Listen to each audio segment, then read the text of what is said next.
हरे कृष्णा।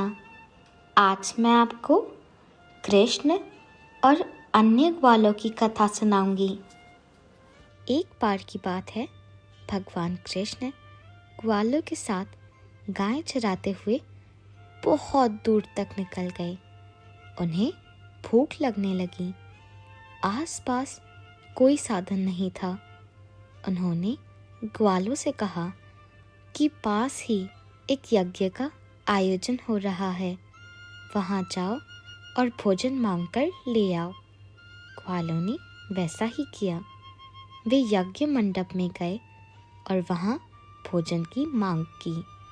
ग्वालों ने कहा कि नंद पुत्र कृष्ण थोड़ी दूरी पर ठहरे हुए हैं, उन्हें भूख लगी है, थोड़ा भोजन दे दीजिए। यज्ञ का आयोजन कर रहे ब्राह्मणों ने भोजन देने से इनकार कर दिया।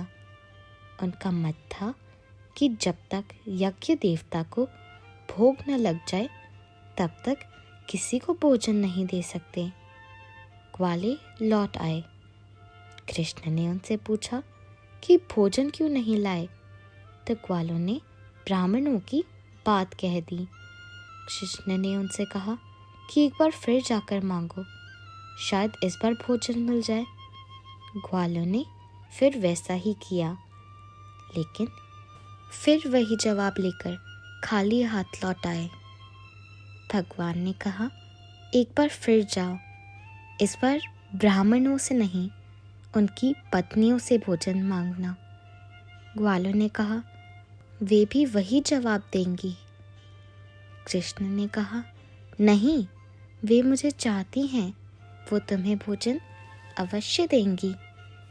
ग्वालों ने वैसा ही किया। ब्राह्मण की पत्नियों से कृष्ण के लिए भोजन मांगा तो वे तत्काल उनके साथ भोजन लेकर वहां आ गईं, जहां कृष्ण ठहरे थे। सबने प्रेम से भोजन किया। ब्राह्मण पत्नियों ने कृष्ण को अपने हाथ से परोसा और भोजन कराया। ग्वाले इस बात से हैरान थे। भोजन करके सभी तृप्त हो गए। ये कहानी बहुत ही साधारण और छोटी है, लेकिन इसके पीछे का संदेश उतना ही महत्वपूर्ण है।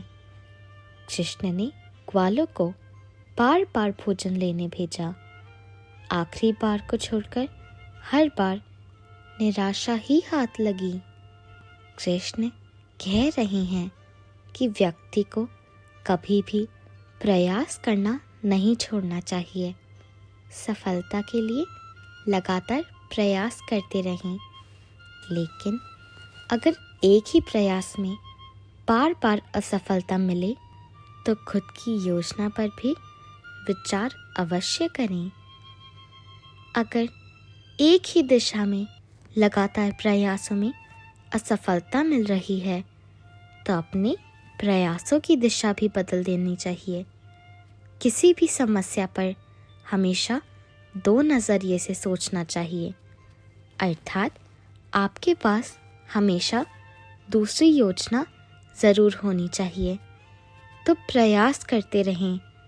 अगर असफल हो जाए तो अपनी योजना बदलें, न कि अपना लक्ष्य। तो आइए और मेरे साथ प्रेम से बोलिए, जय जय श्री राधे।